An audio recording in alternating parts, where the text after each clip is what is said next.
Arrancamos, bienvenidos a la segunda parada. Estamos frente a una pastura de festuca rizar en mezcla con trébol blanco y lotus de segundo año, que fue regada durante el verano y ha soportado una de las peores secas en los últimos años, con un muy buen stand de plantas.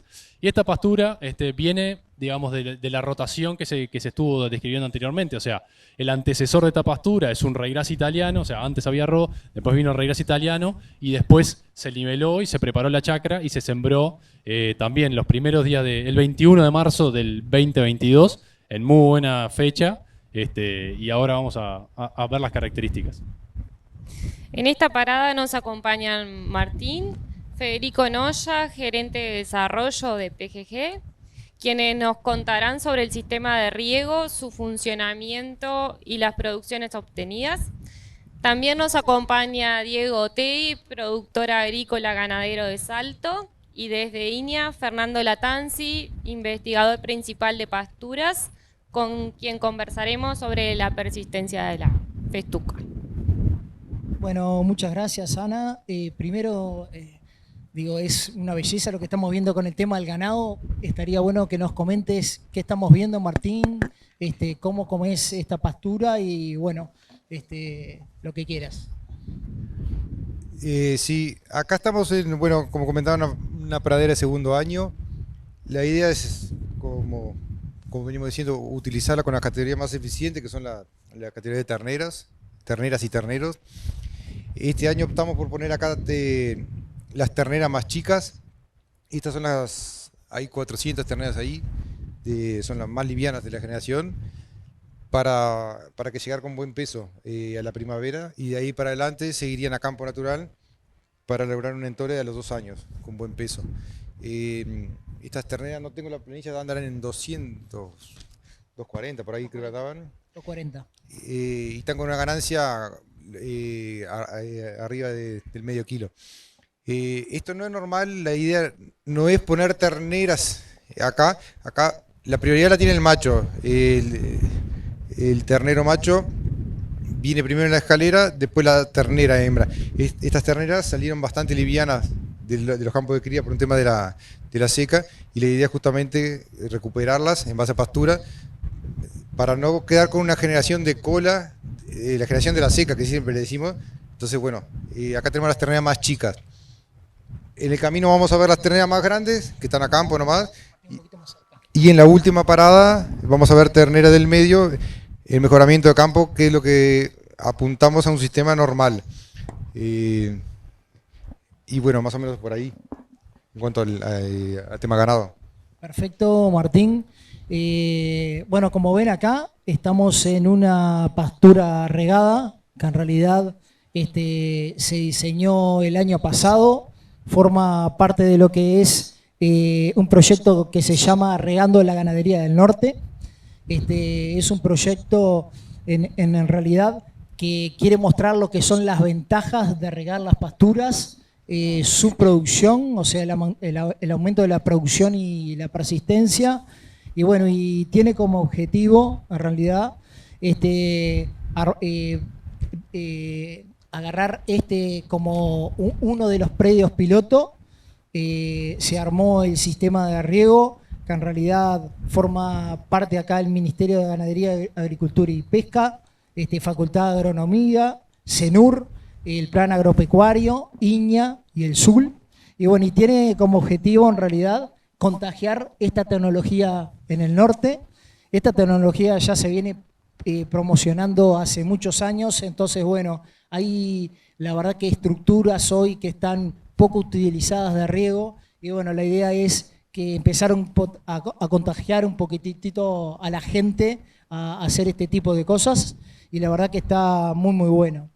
Este sistema fue planificado por el Chopo García, que la verdad que ha trabajado muchísimo tiempo, muchos años acá de INIA acá en el norte, ha generado muchísima información, y a su vez por Gervasio Finosi. Entonces, bueno, le voy a explicar un poquitito cómo se riega con este diseño por superficie. Capaz que acá. Bueno, este es un diseño de riego por superficie. Acá está se ve la represa que está por ahí. Este es el canal.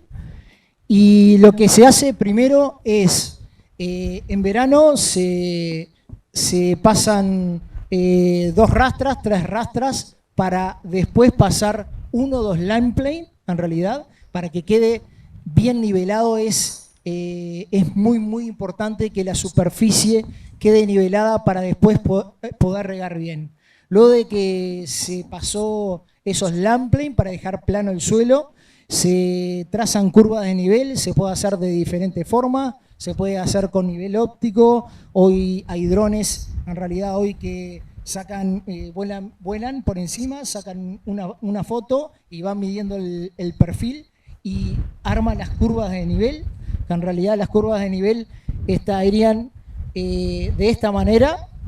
Y luego que se arman las curvas de nivel, lo que se hace, se planifica lo que son las máximas pendientes. Tenemos que cortar esas curvas de nivel para que marcar las fajas con máxima pendiente. Y esas fajas con máxima pendiente lo que hacen es regar perfecto la superficie. Lo que son las fajas se hacen con un line plane.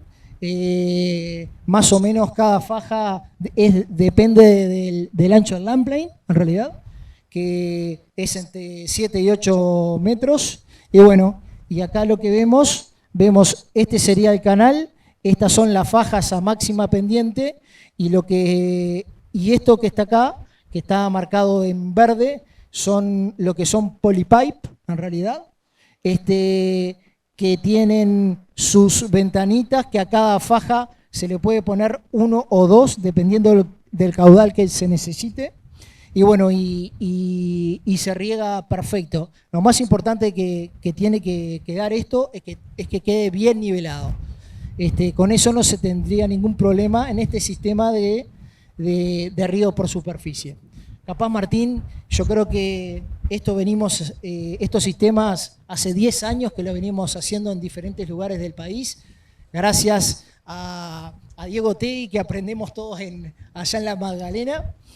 Y está bueno que comente lo más importante, cómo se puede regar perfecto, pero cómo lo pastoreás, cómo armás las parcelas y ese tipo de cosas. Sí, el sistema, el armado del sistema, como decía Federico, lo hicieron básicamente Finosi y García. Nos dio una mano grande después Marcelo Kunz con el tema del diseño de mangas, caudales de mangas, todo eso. Ellos vinieron con un plano de lo que era riego y yo le dije cómo quería pastorear yo. Después tuvimos que negociar. En realidad los largos de faja ideales son de determinados metros. Y bueno, yo le dije, bueno, acá tenemos que armar los potreros así. Y bueno, se adaptó el sistema para poder regar y pastorear a la vez. Acá lo que hicimos fue, estas son las mangas, como decía Federico. Se puso un alambrado eléctrico por arriba de todas las mangas y se parceló la chacra, que son 45 hectáreas, en 5 potreros de 8 hectáreas. 1, 2, 3, 4, 5. Se pastoreaba rotando. Una semana pasaba el ganado para acá, una semana pasaba el ganado. Cada vez que el ganado se movía, el alambrado eléctrico iba por arriba de la manga, se lo corría para un lado o para el otro.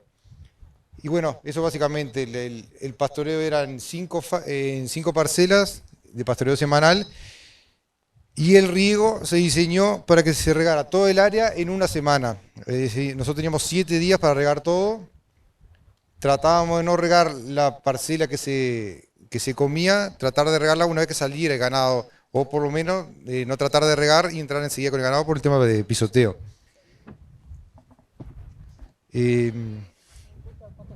¿Cuántas personas usaste como para regar el área? Había una persona dedicada al riego y le lleva, fue un primer año que nadie sabía regar con este sistema acá. Se hicieron curso de capacitación y se arrancó el 15 de noviembre con el riego. Esta pradera es más grande, son 90 hectáreas. Esta mitad sistematizada para regar y la mitad para allá no. El 15 de noviembre se cerró acá, esto no se comió más y acá se empezó a regar y se siguió comiendo. El riego lo controlaba una persona sola y que no era idóneo en riego y le llevaba medio día. O sea, con medio día una persona le regaba eso. Yo creo que una persona dedicada 100% debe regar 80 hectáreas bien. Pues, le da para regar 80 hectáreas en el periodo. Perfecto, Martín, buenísimo. Me gustaría también que expliques en qué tipo de suelo estamos, que me parece bien importante. Estamos viendo una pastura que está en excelente estado, pero está bueno que lo comentes en dónde estamos parados. Sí, la pastura está muy buena. Uno mira esto y piensa que es un suelo espectacular, pero, o sea, si miramos en el mapa Coñate, esto es un suelo 1-11. Creo que tiene un Coñate de 50-60. Hacia el fondo mejora el campo y empieza una unidad 12-11, creo que es. Ayer estábamos haciendo un pozo acá y acá tenemos 30 centímetros de suelo. Esto está vivo hoy porque se regó. Si no se hubiera regado en invierno, en verano, no habría nada acá. O sea, no es un suelo de punta esto, ¿no? Hay que ser consciente de eso, ¿no? Perfecto, Martín. ¿Cuántos riegos diste y cuántos milímetros se regó este verano? Bueno, el sistema este está diseñado para ser un riego suplementario. O sea, esto trata de complementar el déficit de lluvias que no tengamos. Se diseñó ese sistema, empezamos el 15 de noviembre a regar y no paramos más. O sea, se paró cuando nos quedamos sin agua en la represa. Entonces digo, en realidad Exactamente. Sí, no estaba planificado eso. El mejor sistema de riego es que te llueva un poquito cada tanto para que te emparequen los errores. Pero bueno, se pudo hacer, se hicieron entre 4 y 5 riegos de todas las parcelas. Como toda cosa nueva, algún detalle quedó. Hay algunos puntos que se regó de más, algún puntito de menos, pero en total debe ser media hectárea en las 45 hectáreas. Y creo que se logró. Uno de los objetivos era la sobrevivencia de esto, que creo que se logró, el tema de la festuca que sobreviviera. Otro objetivo era poder seguir pastoreándolo en verano, que también se siguió pastoreando. Acá después aparecen los datos de producción, o sea, se ajustó la carga, se bajó la carga, veníamos con 5 terneros por hectárea, lo bajamos a 3, me parece que fue, menor carga, se siguió pastoreando. Y bueno, esto en realidad, este año, que fue una seca terrible, era lo único verde que había acá, era esto y el arroz y el maíz regado. El resto era todo seco.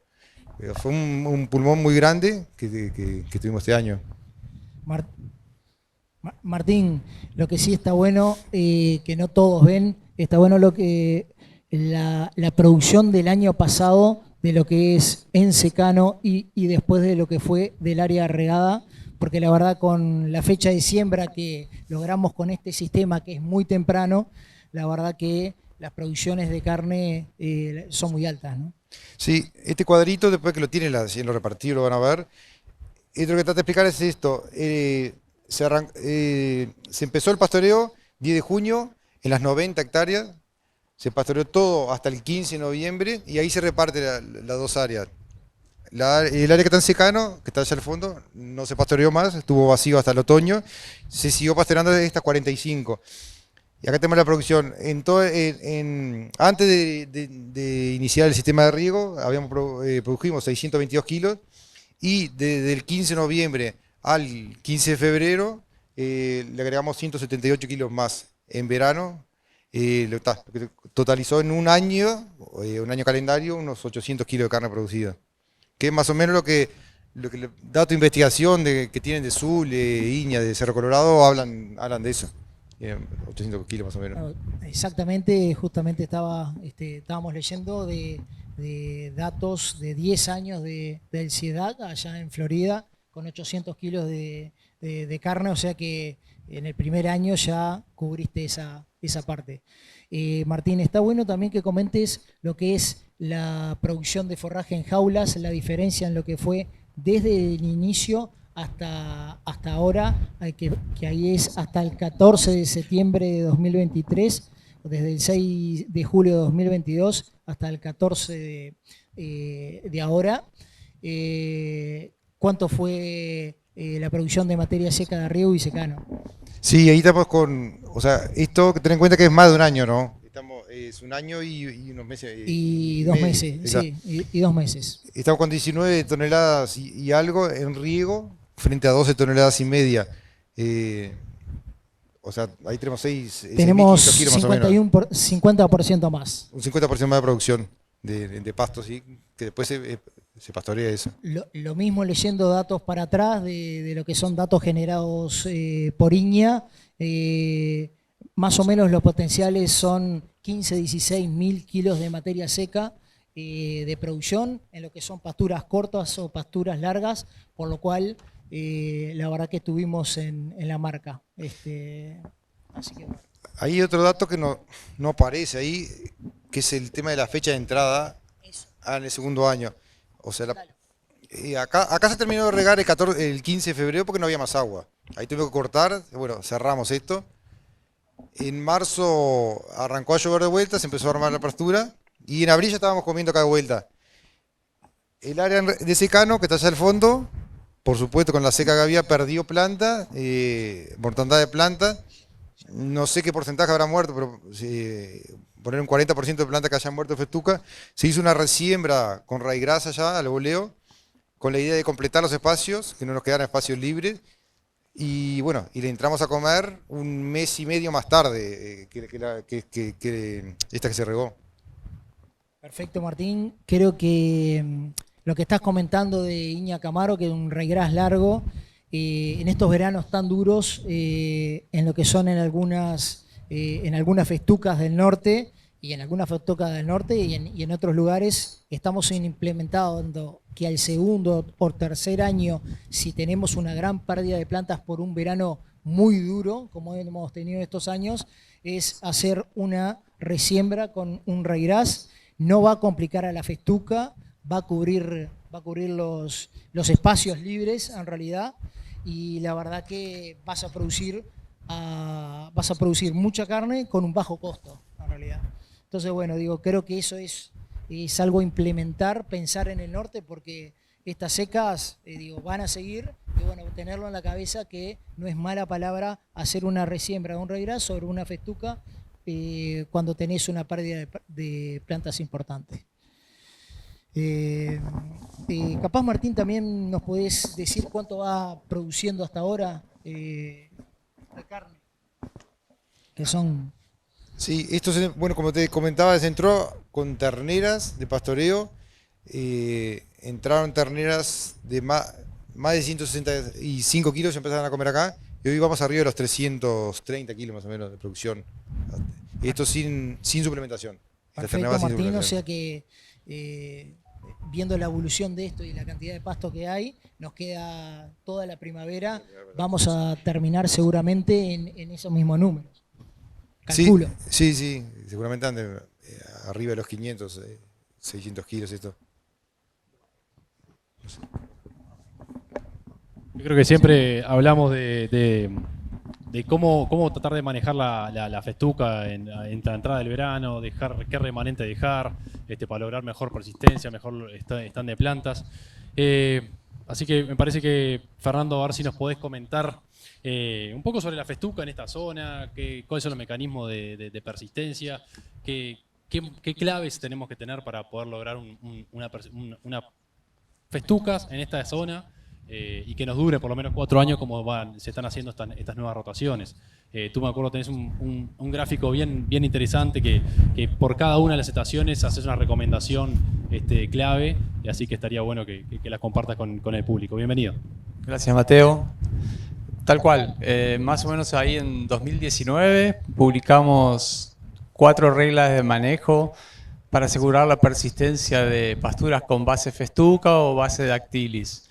Y lo que hay que hacer es que no estén cortas de nitrógeno para que la planta entre al verano bien nutrida, controlar la floración, o sea que no tengamos muchísimo desarrollo reproductivo que quede en el tiempo. Si hay desarrollo hay que hacerlo desaparecer con diente o con una rotativa. Y después, cuando empieza a hacer calor, levantar los remanentes, 10, 12 centímetros, para que la planta quede protegida. Y cuando llega el verano, hacer, si ahí se acumuló material muerto, un corte de limpieza para darle luz y que macolle y que arme la densidad. Este lugar, acá en Paso del León, La Querencia, fue el lugar donde testeamos si eso andaba realmente, porque es un lugar bien extremo para festuca, en términos de cuándo empieza el verano y si ajustando ese manejo vos podés hacer persistir esta especie en este ambiente, ¿no? Y bueno, ahí Martín fue un apoyo espectacular, porque una cosa es armar en papel, hay que hacer A, B y C, pero la otra cosa es implementarlo en el tiempo. Y para serte honesto, Martín no tenía mucha fe que iba a andar. Pero Rafa Reino me convenció, era parte de la red de evaluación. Y bueno, tal cual, empezamos a ver festucas que pasaban al segundo año, al tercer año.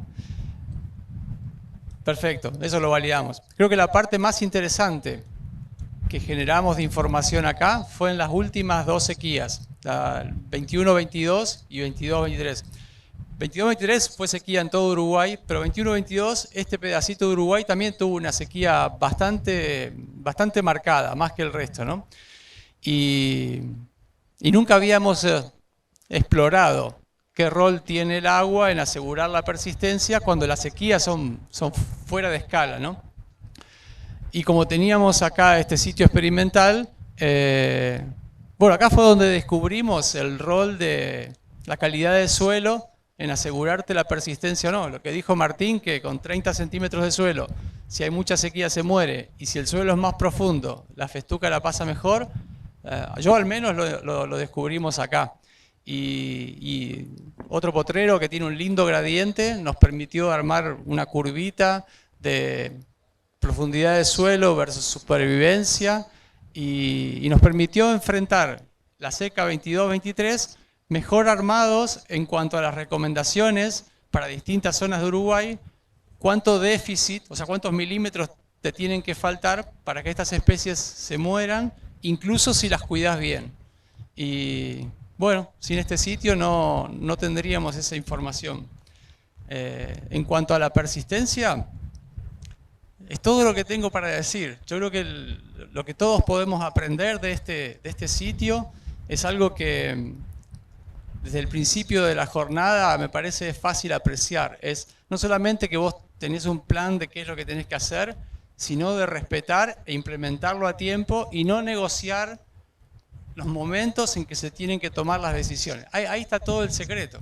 Y ahí es donde realmente se ven los pingos en la cancha, ¿no? Si lográs tener el remanente adecuado, el ajuste de carga, la fertilización en el momento. Y bueno, es muy lindo poder mostrarlo a esta escala. A esta escala que dice, yo hice esto y anduvo bien. Capaz que el último comentario, quería enganchar con lo que dijo Martín de qué puede esperar uno de riego, ¿no? Y justo eso que mencionó. Al menos en pasturas, el riego lo que te hace es borrarte todo el efecto de suelo malo. Vos con el riego tenés todo con CONEAT 200, porque el principal determinante del nivel de productividad de los suelos de Uruguay es la capacidad de almacenamiento de agua. Y con el riego vos borrás eso, no importa si tenés un suelo que es una linda esponja o un suelo que no es una mala, el riego lo borrás. Y entonces tenés productividades altísimas en suelos de CONEAT. Y si tuviera que elegir, capaz que ahí es donde implementás el riego. Porque ahí tenés el diferencial más grande de productividad. Pasás un suelo de CONEAT bajo a como si fuera un suelo de CONEAT alto. Y ese aspecto de pensar dónde voy a regar, qué rol juega el riego acá, qué rol juegan las praderas sembradas en el sistema que tienen armado, refleja otra vez que la diferencia la haces donde vos planificás. Hoy veíamos en la primera charla qué va a pasar acá en los próximos 10 años. Si va a pasar o no, no sé, vamos a ver. Pero tener una idea, yo quiero hacer esto, que el rol que tiene la pradera hace esto, y para que haga esto tengo que sembrarlo temprano. Ahí está todo el secreto de tener sistemas de producción pastoriles exitosos. Bueno, nada más que eso. Fernando, siempre decimos que en verano tenemos que dejar buen remanente y en los meses más cálidos tratar de no pastorearla la festuca. ¿Vos creés que con el riego podemos llegar a hacer pastoreos más intensos y que la festuca sobreviva? No, yo respetaría el remanente, porque incluso si la festuca tiene buen agua, si dejamos remanentes sin área foliar, muy arrasados, el sol está, el macollito se calienta y se muere. Todos los experimentos que nosotros hacíamos para entender por qué se mueren o no, los hacíamos en parcelas regadas y se morían igual. Lo que sí te da el riego es que cuando entras en esta zona, por ejemplo, los últimos días de noviembre, principios de diciembre, que empezás a medir si ya dejo el remanente alto o tengo un pastoreo más. Y el tiempo en esa época del año te puede engañar, porque vos haces un pastoreo, no sé, el 20 de noviembre y decís, bueno, seguro que va a rebrotar porque no hace calor, deja de llover y se te terminó el manejo. No te dio la oportunidad. Y el riego te permite jugar mucho más adelante. Hasta que no hace calor, vos podés llegar a remanentes más bajos. Igual me parece que, excepto en algún invierno, nunca tenés remanentes muy bajos acá en el predio de Martín. Y con eso lográs, no hace falta hacer el pastoreo Gillette para tener buenas producciones y alta carga.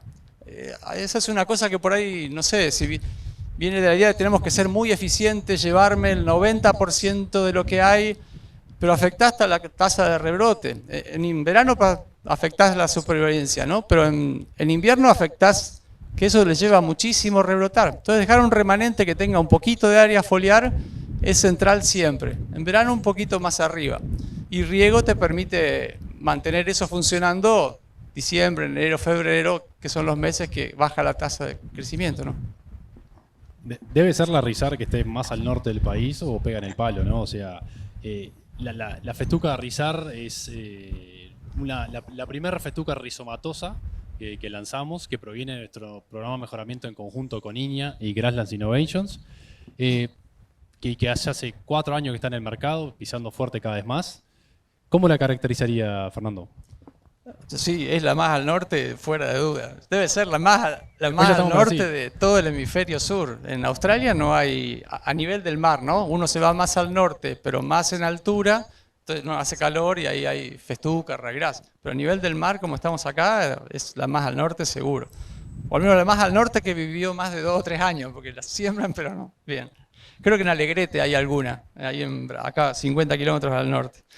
El rol que tiene la genética, el mejoramiento genético, que en estos casos es darte un changüí más. Entonces, el objetivo de mejoramiento que tuvo Rizar es combinar la alta productividad que tenían algunos cultivares, que no eran rizomatosos, y la buena persistencia o cobertura del suelo que tenían rizomat, un material que era más rizomat pero que rendía menos.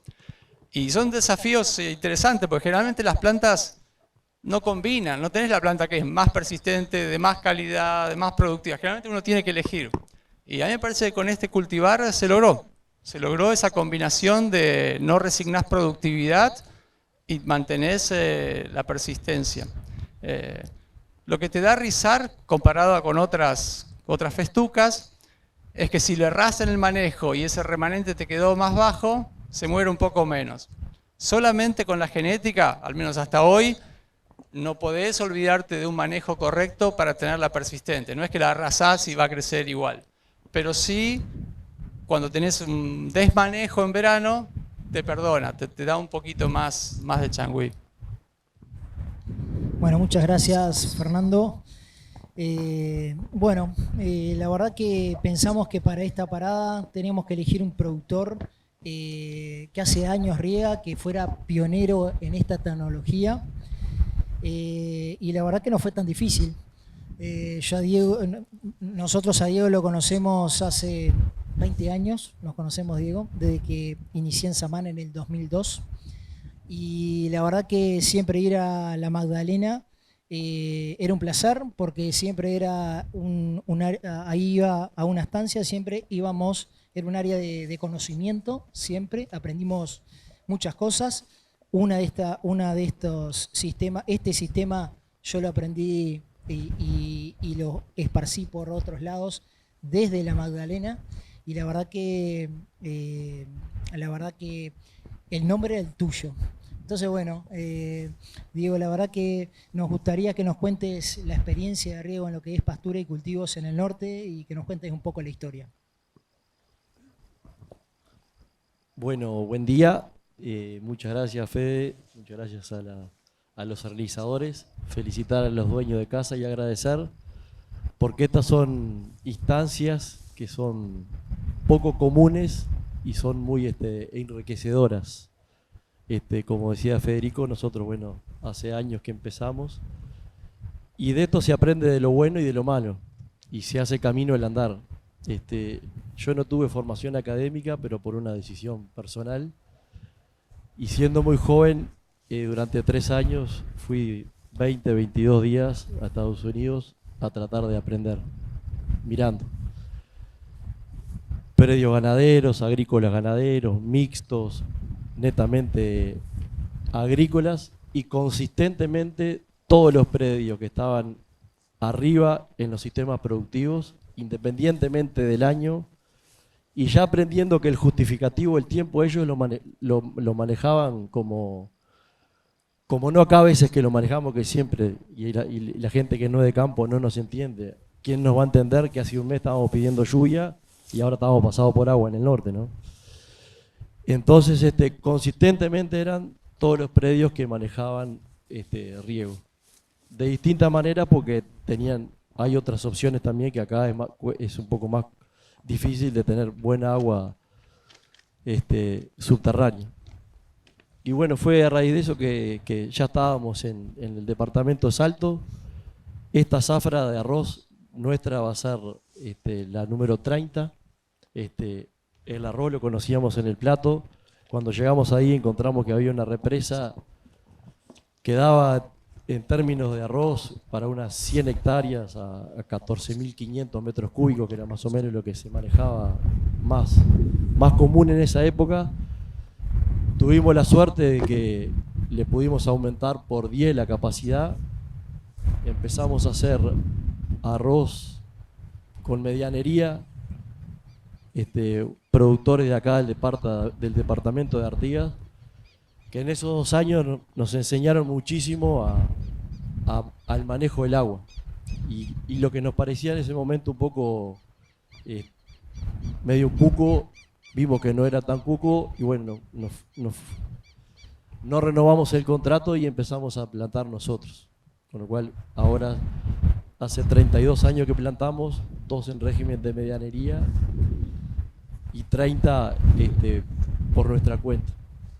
Eso fue un camino después para adelante de aprender a tratar de cuidar y de valorar mucho un recurso que es caro, en el mundo cada vez más caro, y años como lo que pasamos ahora, un poco la referencia de lo que decía, de Quebracho para acá, fueron los 2 veranos secos. Pasado, quien no conoce los basaltos, la seca en los basaltos no es comparable a las otras zonas. Hubiera estado lindo haber venido en febrero acá o en enero para ver cómo estaba todo esto. No estaba tan lindo, ¿no? Y bueno, y en el transcurso del tiempo, para no hacerlo muy largo, de ser consumidores de agua 100% para el arroz, porque la economía del cultivo en esos años era muy buena, y uno capaz que acertado o desacertadamente no disponía de recurso agua para otras cosas. El arroz entró en una crisis de precio muy fuerte, que cayó a $5, creo que fue tremendo. Y bueno, y a raíz de eso nos empezamos a plantear con mucho más inquietud el uso en otros cultivos, como le decimos hoy. Y bueno, hoy le decía a Federico, anecdótico de esas idas, medias a lo loco, tratando de aprender, fue que ayer me lo chequeé con uno de mi edad que estaba en esa época, que había empezado a trabajar. Y el primer equipo de riego que entró a Uruguay nació de esas idas, de llamar a la empresa Valley, que no había representante en Uruguay, sin Argentina, y traerlo vía Argentina, el primer equipo, que lo pusimos en el departamento de Paysandú, al norte de Paysandú, contra el Daimán. Año 92. Después transcurrimos un camino con Erro primero y Corporación, que hoy es representante de una marca que es muy buena en equipos. Y bueno, y a raíz de eso, bueno, abiertos con el Iña en ese momento, con Claudio y Andrés Lavecchia, a aprender en todas estas tecnologías. Hoy se ha seguido avanzando mucho en el control del agua, en la dispersión del agua. Creo que hablar de lo que es, y más con los años que nos tocan vivir, pudiendo, es una estabilidad tremenda para los predios. Y bueno, nosotros a raíz de eso nos hemos dicho que cada vez el uso es más compartido, dejó de tener la prioridad el cultivo del arroz. Y bueno, dependiendo un poco el cultivar y la extensión, los distintos sistemas. Nosotros a cultivos nos hemos ido a riego de pivot, que bueno, es una inversión más cara, pero una utilización del agua mucho más fácil y con mucho menos recursos humanos, con hoy tecnologías que simplifican mucho el uso. Y así como hoy ver una festuca en la parte más norte del país, como la estamos viendo, hablar de maíces con riego en los basaltos de 12, 14 mil kilos, salvo alguna complicación climática, sobre todo por exceso, no por falta, porque ahí sí el arroz es un cultivo que no te perdona si la previsión de agua que vos haces antes de plantar no es buena, porque marchás y te quedás sin agua. Nos ha ayudado también a ser bastante estrictos en eso, de contar con el agua para poder cumplir con el ciclo de los cultivos y así obtener muy buenos rendimientos, ¿no? Entonces, creo que hoy, después de tantos años, sigue siendo vigente, de que quien pueda, hoy hay tecnologías relativamente sencillas, depende de la zona del país, a veces es más fácil en una que en otra conseguir algún muchacho que le pueda dar una mano en el riego. Acá estamos insertados en una zona bien arrocera. Lo percibimos porque a veces te llama gente del sur para ver si le podés recomendar alguno para ir para allá, a empezar a probar y a tirar un poco, pero es prueba y error, sin mucho costo. Y bueno, sí, en los cultivos estos, lo que hay que ser muy cuidadoso, sobre todo en los riegos de verano, porque a veces uno piensa que está haciendo un efecto contrario al que realmente está haciendo, porque los calores cocinan y perjudican las plantas, ¿no? Entonces no hay mucho más que eso. Agradecerles de nuevo y Martín, felicitarte, porque un poco yendo un poquito para atrás, a veces sabemos cómo hay que hacer las cosas, pero no las hacemos como nos dicen que la tenemos que hacer. Y para poder lograr esto, no hay duda que hay un cumplimiento en el manejo y en el seguimiento de las cosas y en los datos que llevas, que son muy buenos. Así que muchas gracias.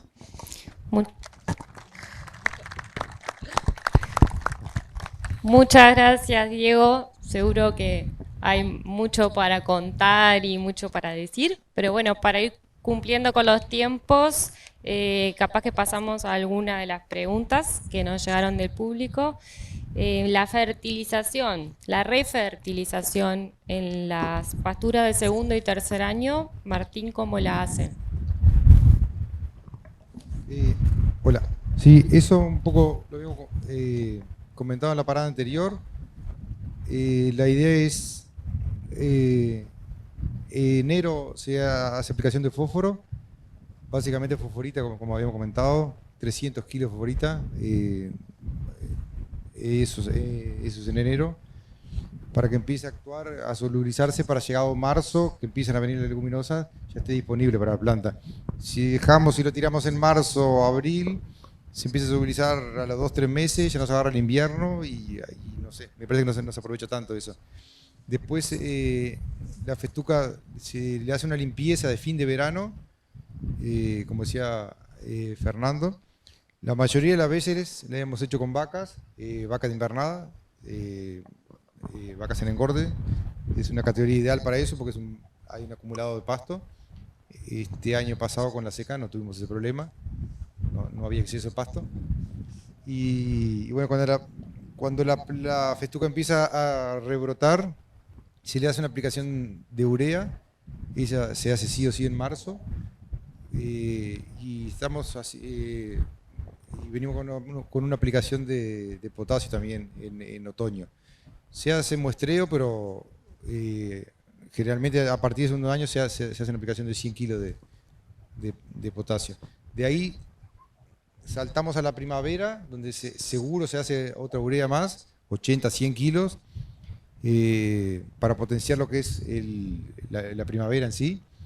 Y algún año hemos hecho en invierno, en el medio, alguna fertilización chica con urea.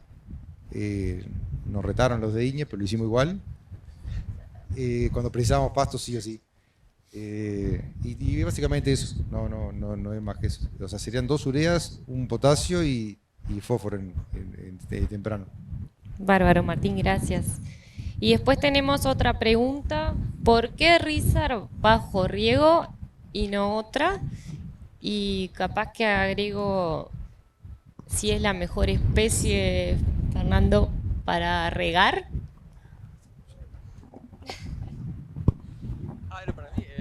¿Por qué Rizar? No sé, esa la contesta Martín. Una mezcla de gramínea con leguminosas sería quizás, bueno, como lo que estamos viendo acá, ¿no? El trébol blanco, lotus, donde entra alfalfa. Son todas especies que responden mejor a las temperaturas que hay en verano y tienen la ventaja de no necesitar fertilización con nitrógeno para producir.